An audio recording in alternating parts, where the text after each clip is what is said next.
Hey, what's up, CE family? Welcome to CE Online. We are so pumped that you're here with us today. God's got something special for you. So lean in, get ready. Hey, if you've got a prayer request or just want to be connected, it's super easy.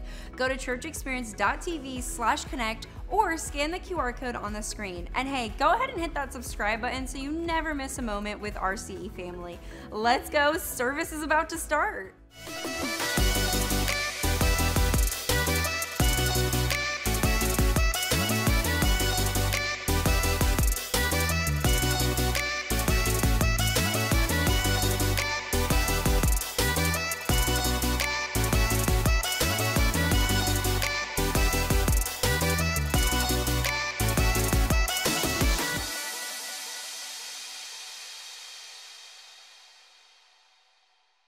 Good morning. How's everyone doing this morning? It is a full house. Hey? Awesome. Daylight savings. It's amazing. Daylight savings doesn't happen in South Africa, so I'm still learning how that works. It's like, oh, this is a good thing? Yeah. But it's been fun. It's been got an extra hour of sleep. I woke up in the UGS pitch black. And it was like bright this morning, but it was good. But welcome. My name is Warren. If I haven't met you before, it's always good to be here. We've had a good. It's been fun, hasn't it? We just finished a series on Top of the Charts. We unpacked some songs, and it was really cool. And now we doing our first ever series on money, and that's a bit awkward, isn't it? It's like, have you seen that Homer gif? You know, like when Homer's like hiding in the bridge, when your African pastor talks money. It's like, this is going to be a bit awkward, right? But this is really the first series we've ever done on money. And I know when we talk money in church, it brings up emotions for us, doesn't it? Every single one of us will have some emotions when it talks about money. Sometimes it might be good emotions. Yes, Warren, you need to talk about it. You know, people need to sow. Where your treasure is, there your heart is also. But then there's also could be bad emotions. I've seen online. I've seen the charlatans who manipulate and focus on the naivety of people and come up and persuade people very eloquently to give money. I've seen the online things where people raise $100 million, and really they're just doing like a Ponzi scheme, phoning people, hiding them in cages, all under the name of, hey, this is a church, And when I look at those people, I think that's not kingdom work, that's for themselves. And I'm not here for myself. I'm here for kingdom work. Trust me, if I wanted to make money, I wouldn't become a pastor, right? I would have come and done something else, right? But I think talking money is good. And so for the next 4 weeks, we're going to be talking about it. And what? 4 weeks? Yeah, pray for me, please. Because it's going to be 4 weeks. And if it's uncomfortable for you, I'll see you in December, where we talk a Christmas story. But when I was sitting with God, and this is embarrassing for me, right? Because I know it brings up emotions, right? But I know that this is sometimes the last place that we hand over to God. Lord, I'll give you everything else, right? I'll give you my time, my talents, but treasure, I don't know about that, because I've been hurt in the past. I've given to a church before, and I've seen the guy with his preachers and sneakers. I've given, and I see him going on fancy holidays or private jets, whatever, right? And so I've been hurt. And you might have those emotions. And so please pray for me for the next 4 weeks. But when I sat with God and I said, God, what do you want me to talk about? And he basically said, I want you to talk about rhythm. And so creating healthy rhythm. This is a full week summary of where we're going to be going for the next 4 weeks. Creating healthy rhythms, building a financial life that honors God. Week 1 we're doing today is plant today, harvest tomorrow, the rhythm of discipline. Week 2 next week is the rhythm with the source. The rhythm of trust. Week 3, hands that give, hearts that live. And week 4, enough is enough. All of this you'll find if you scan that QR code, you'll see all of this is on there, and you can see like the next 4 weeks. Also, what I've actually done is on that QR code, the first little snippet that you'll see, I've actually created something that just says questions. If you have questions for me, just write something in there, whether it's this or prayer requests or anything, write it in there and submit it. It's totally anonymous. It says a little blurb there about marketing, but the app that I have is the free version, right? So I can't edit everything on it. But if you have questions about finances or about anything else, prayer requests, I'd love to pray for them or answer them sometimes. Maybe if you ask me questions and I answer them next week or the week after, whatever. But this is where we're going to be going the next few weeks. And for me, it's about building a healthy rhythm. And the overarching verse that we're going to be going through for the 4 weeks is Proverbs 3, 9 to 10. Honor the Lord with your wealth, with the first fruits of all your crops. Then your barns will be filled with overflowing, and your vats will brim over with new wine. Now listen, this is going to be awkward for some, and I've got 2 words for you, a word that I haven't said for a while. Ach, shame. If it's awkward, it's going to be awkward, right? And often it's awkward because we're uncomfortable with it. But I don't want it to be. I don't want it to be uncomfortable. I want it to. For me, I pray for you guys often. I do, and for me, financial rhythms, creating them. It's around trusting Him, trusting God, living generously, and cultivating contentment. And so today we're doing plant today and harvest tomorrow. The rhythm of discipline. For me, it really the overarching theme for today is faithfulness today builds fruitfulness tomorrow. It's that law of the long game. Now, I know that I'm built more like an offensive lineman than a wide receiver, and that was supposed to be a joke. Sure, tough crowd, eh? But at the beginning of the year, I wanted to create a healthy rhythm. There was more of me for my wife to love, and we wanted to start trying for a child, right? And so I wanted to create a healthy rhythm in my life. And I like cycling. I love cycling, but it was just always a bit of an effort, right, to get everything ready and all this. So I thought I want to start running. So I thought I want to run 5Ks every day from January. And I've been doing that mostly. There's been some days where I just haven't, right? But I've probably run, I worked out the other day, about 850 miles since the beginning of the year. And every morning, it is so boring. Oh my God, it's so boring. But what I was doing is I wanted to redeem the time as well. And so every morning when right through winter, through summer, I'd put my headphones on, I would go for a run, 5K, sometimes a bit longer, but I would listen to audiobooks, and I was listening to Christian audiobooks, and I got through 17 of them. And then I thought, no, there's another book that I need to read. It's going to take a bit longer.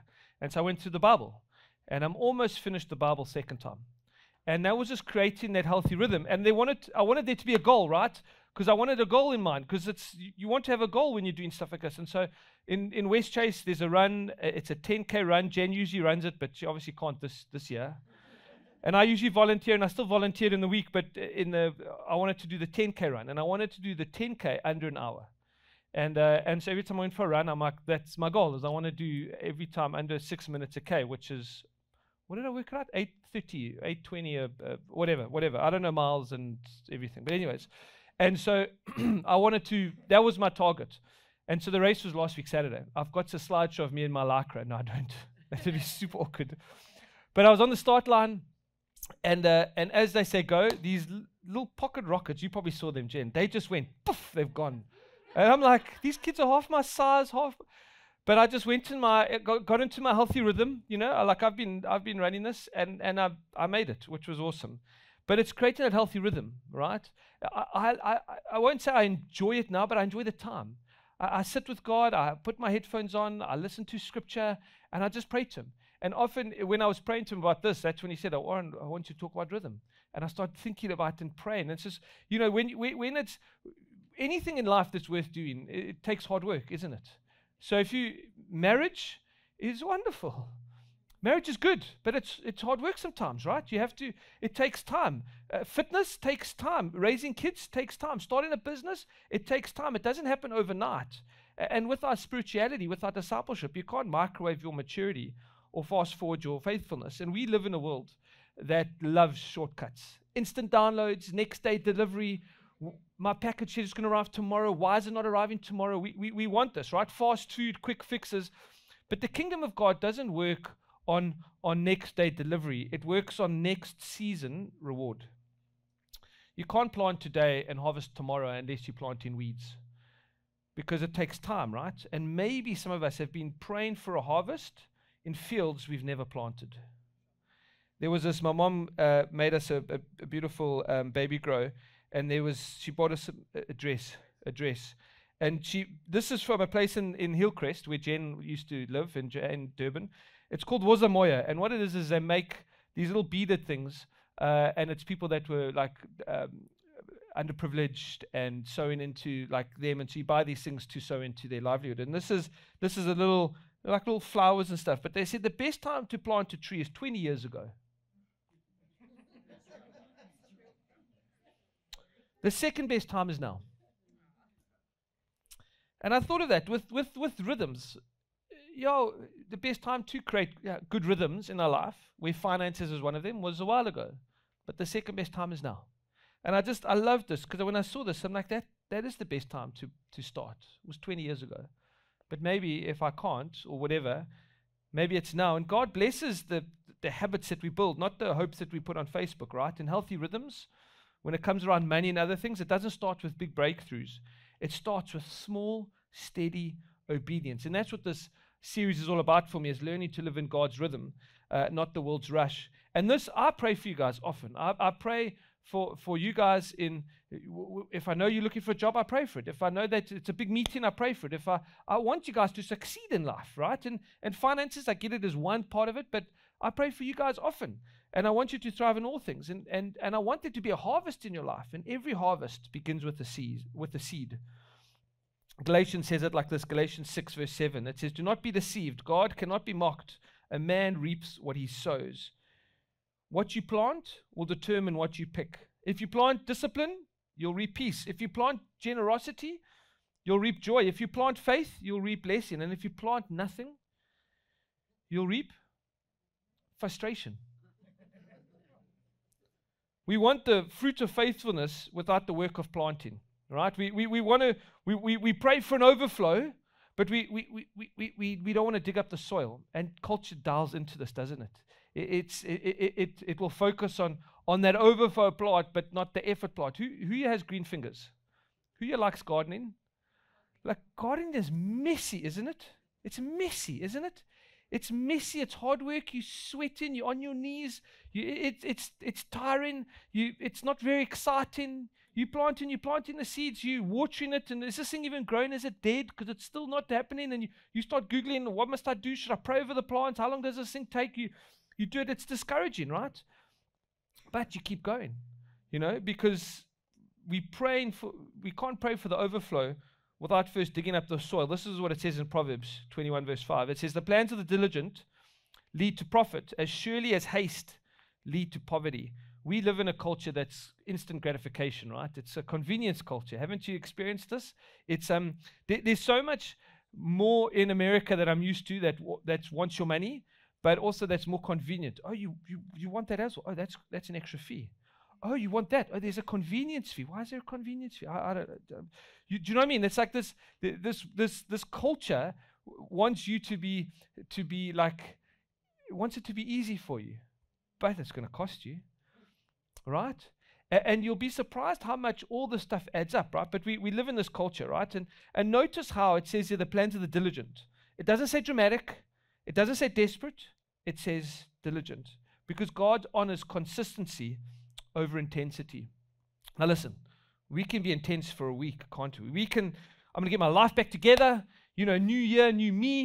I'm going to start budgeting and fasting and tithing and running a marathon this week. And by Thursday, we're tired and we're broke and we're eating pizza. Right? We can be intense. We can be intense for a short period of time, and then we realize, hang on, no. But you see, God, it's not about discipline. Discipline isn't built in moments. It's built in motion. See, God honors consistency.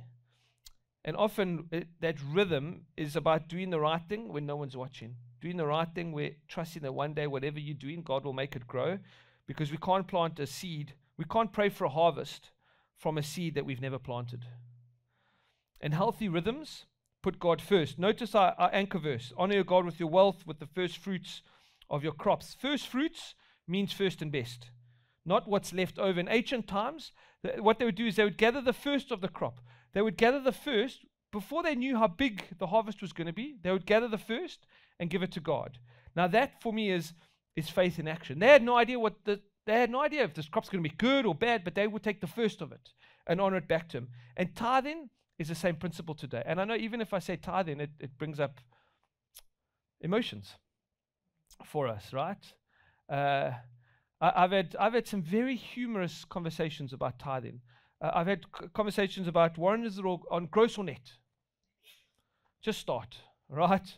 I've had people promise me money. Warren, this is how much money you're going to get in the life of the church. Okay, cool. Yeah, I don't shit. I've had people ask for refunds. I've had, there's been, it brings up emotions, right? It brings up emotions because, it's like, I've had people say, Warren, you'll never have to worry about money again. Awesome. If I wanted to get rich by doing this, I would have done something completely different to being a pastor. I'm not here for money, right? Because when it's not about God needing your money, right? There's no budget in heaven that says, I don't know if we're going to make our target this year. I don't know. Like some of your angels, we're going to work on half day, right? Because no, it's not about God needing your money. It's about Him training your heart. This is a discipleship issue. This is a heart issue. Where your heart is, there your treasure is also. But when we give of our first, we're saying, God, you're my provider, and I trust you. That's why I give online. I set it up online. I don't even worry about it, because if I have to worry about it and do it myself, I would forget. Because then I'm like, we'll see. I'll do twice. I'll do double next month, and that never happens, right? So I literally do it. I set it up so as I get paid, it comes out, and I get the email to say it's coming out, and I'm like, okay, and then I just pray, Lord, it's yours. Lord, please take care of me. And you know what He does? You know what I mean? He does. I don't worry about that. It's like, Lord, you're going to take care of me. And you know what He does? And I know that as a church plant, right? This is how it normally works as a church plant. People raise money for 2 years in America. They raise money. They go around to churches around the country asking for money. And then they plant a church. And then for 2 years, they've at least got a bit of a savings pocket, right? And usually the pastor is bivocational, so that he can still work and supplement that. None of that is our story, right? Because I can't work. I didn't have connections here. So now I can't go to guys, hey, can you guys give us money? And then, who are you? Is Blackbeard really your surname, your last name? Yes. So our journey has been very different. We had to there was the deep end, and we had to jump straight into it and trust. And we still trust. And maybe one of these days, I'll show you where we are as a church. But listen, we are like always trusting in faith.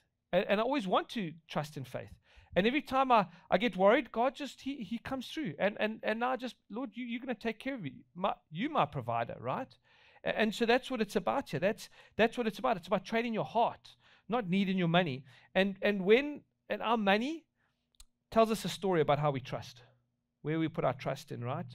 If we only give when it's easy, we're not giving by faith, we're giving by convenience. And God isn't looking for convenient Christians. He's looking for consistent ones. And some of us, we might treat tithing like tipping.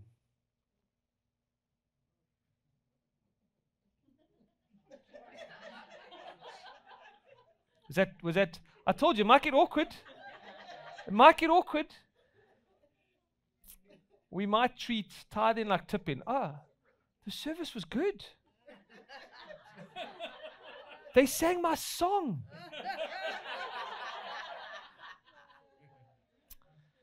We might do that, right? It's a reaction. It's a if God answered my prayer, then I'll give back to Him. If He did what I wanted, then I'll do it. But if we honor Him with our first fruits, it's at the beginning. That's why, can I tell you, that's why we do the baskets at the beginning of the service, not at the end. Because I don't want it to be in reaction. Oh, I liked Warren's message, I'm going to give. Oh, I don't like his message. He looked at me too much. I don't know if he was looking at me, but do you know what I mean? So I'm not going to give. That's why we always do it first. Our verse, then the barns will be filled with overflowing, and your vats will brim over with new wine. You see, overflow comes after obedience. Here's the rhythm. We honor first, and we harvest later. Now, listen, there's been so much charlatans that would look at this and try and manipulate people, right? Just go online. You'll see it. They'll be like, well, if you want the overflow, hey, give. No, the overflow comes after obedience. Comes after obedience. That's how it works. It's not because I'm wanting to get something back from God. I give in response. I don't give in what he's doing for me right now, and if he answers my prayers. I'm giving in response to what he's already done for me. The life that I get to live, the fact that he saved me, I give in response to that. That's why I give, right? It's in obedience. And so even in my life, when I first came here, I was like, do I need to tithe? Because, my whole salary is really a tithe, right? I'm giving him everything. And then I'm like, no, I have to. Well, not that I have to, but I felt it in my spirit. I must give. And so I give my tithes, my offerings. We give as a family, right? And it's automated. It's wonderful. And every time I just pray, Lord, I'm giving in obedience. Remember what we did the last time we did the Next Fund? Remember God said, Warren, I want you to give it to Pastor Jim in Eswatini. Do you remember that? Hey, obedience comes after the overflow. No, overflow comes after obedience, right? Now imagine if I heard that from God, and if it was about me, I'd be like, oh, but Lord, we need the money. It would be cool if we could have it. And God said, no, I want you to give it. And so what did we do? We gave it. We've helped her with like life-threatening surgery. We helped them buy a plot of land in Eswatini that they're going to build a place for them. Isn't that amazing? That comes, and so I'm doing it because I'm being obedient. And overflow, well, Lord, you take care of that. I don't know. And sometimes we give because we want something. God will bless you in so many different ways, right? You might give in one way, and He blesses you in a totally different way that you didn't even think of. But there will be overflow, right? And the weight is where the faith grows. This is what it says in Galatians 6:9. It says, let us not become weary in doing good. For the proper time we will reap a harvest if we do not give up. That phrase, proper time, means God's time. It's not same-day delivery.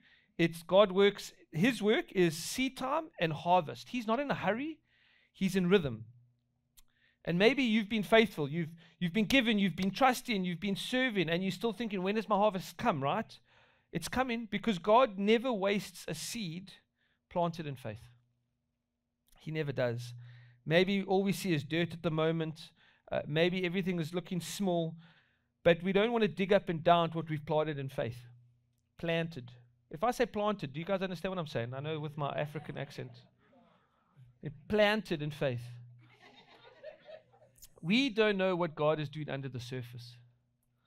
Right? The roots grow before the fruit shows. We might be sowing into something and we're not seeing, and we're faithful, right? We're creating healthy rhythms, and we're saying, Lord, I don't see anything. But you know what He's doing? He's building roots. He's building roots. The fruit come after the roots come. And so we go in and we don't want to give up, and because we don't want to dig up, we don't want to dig up and down to what we planted in faith, right? And sometimes we're praying for things, but God feels silent. But God's silence doesn't mean the seed stops growing, right? If we keep sowing, we stay in rhythm. And one day, when we stay in rhythm, well, God will bring the harvest, right? And so I've got 4 practical rhythms for us for today. The first thing we can do is plan your spending before it happens. Budgeting isn't unspiritual, right? This is what Jesus said in Luke 14:28. It says, who builds a tower without first counting the cost, right? So we plan, we budget, we plan, right? We save something, even if it's small. Saving is, Lord, I trust you, your provision enough to prepare for my future. So we save. We save even something small. We give consistently, right? We give our tithes, our offerings. We make it a rhythm, not a reaction. And then we be patient. Small progress is still progress. When I started running, I was slow. I'm probably just less slow now. I probably still am slow. But it was heavy.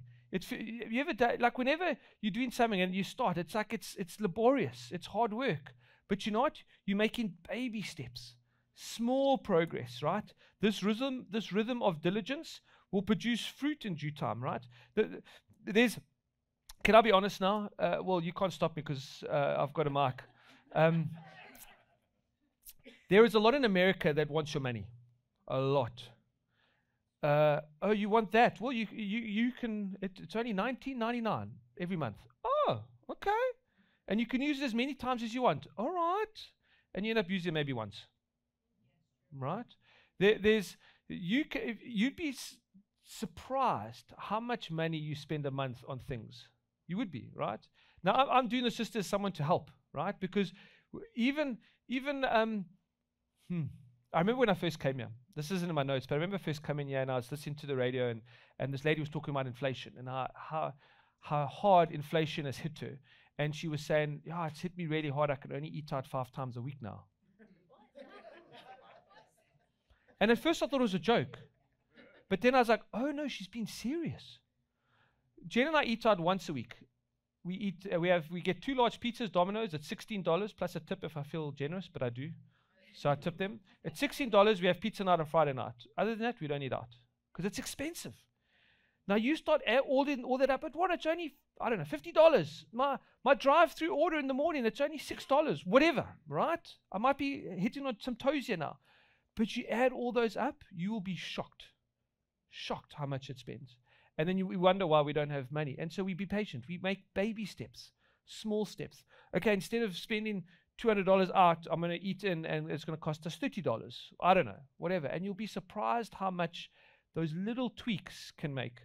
We don't have, Jen and I pay for Amazon because we get it literally almost for free because of our salary, Amazon Prime. And I think that's it. Otherwise, it all adds up, and I'm trying to be a good steward for my resources to my family, right? And so we make small baby steps. And so this is the way that I look at it. We plan, we plant, we pray, and then we pay. Pay attention. We plan our spending, plant generosity, pray in faith, and pay attention to what God is teaching us.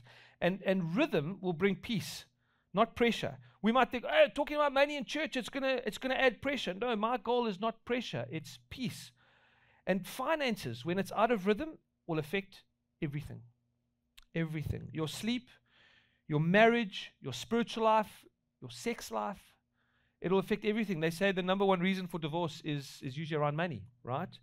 When we honor God with our finances and with our rhythm, peace returns. This is what it says in Matthew 6:33. It says, seek first the kingdom of God and all of his righteousness, and all these things will be added to you as well. That's God's promise. Put him first, and everything else will find its place.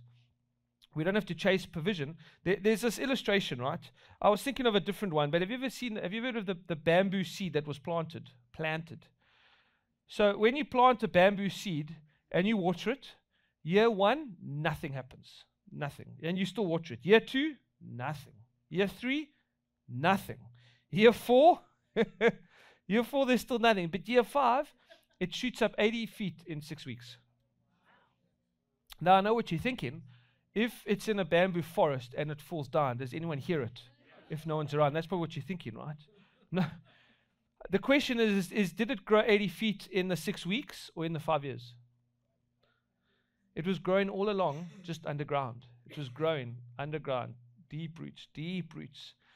And financial faithfulness, it works the same way, right? If we stay consistent with giving and tithing and saving, God is building something beneath the surface that one day will break through, right? God's rhythm is not a get-rich-quick scheme, right? It's a grow, steady, strong. And when we plant in faith and we stay patient in the process and we keep God first, you will see his faithfulness in due time. And maybe you might feel, I'm in a planting season and I'm doing everything right and I'm not seeing the fruit yet. And I'm saying don't stop, don't quit, don't pull out the seed out of the soil. Because remember what it says there. Honor the Lord with your wealth and your barns will be filled. That's our anchor verse. The then might be tomorrow, but it might not be. But it will come because God is faithful to finish what he started. Can we stand together?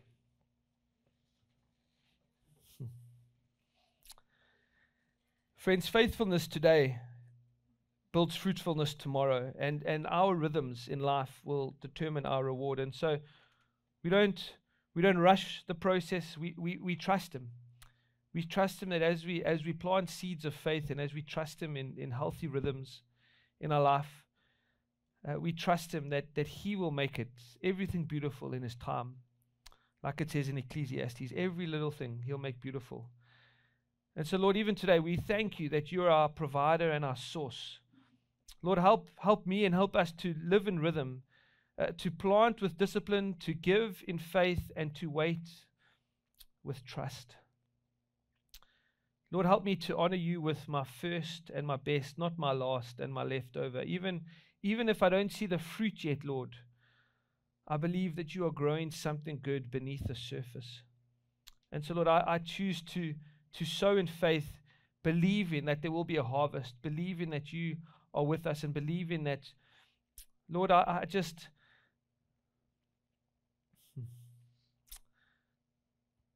Our friends, we do this in response. I know there's many ways that we respond to Jesus and what he's done for us. This is just one aspect of it, right? But often it's an aspect that we holding on to the most.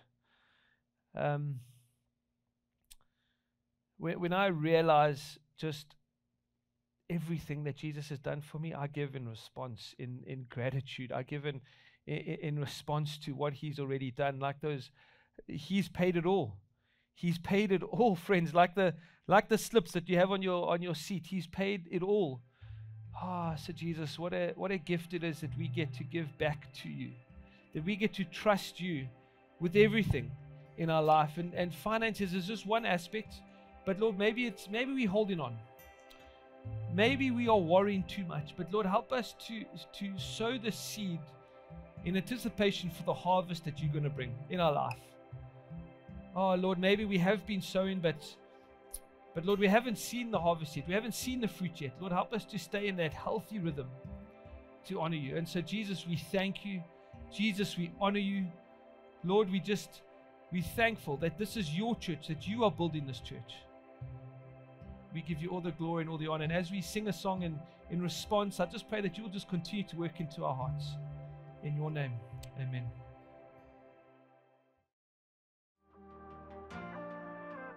Before our usher team come forward to receive our tithes and offering and response cards, here's a few important things happening with our CE family. Whether it's your very first Sunday with us or you've been part of CE family for years, we'd love for you to join us at First Class. It's an amazing opportunity to learn more about who we are, our story, beliefs, mission, and our vision, all in one fun and meaningful experience. As our ushers come forward to collect our response cards and receive our tithes and offerings. When we realize all Jesus has done for us, gratitude naturally overflows. One of the best ways we show it is by giving back to God with our time, talent, and treasures. Your financial generosity helps change lives and leads people to experience a full life in Jesus. Thank you for giving faithfully, whether in service, online, or through the app, and making a lasting impact. Thank you for being on mission with us to help more people experience a full life in Jesus Christ.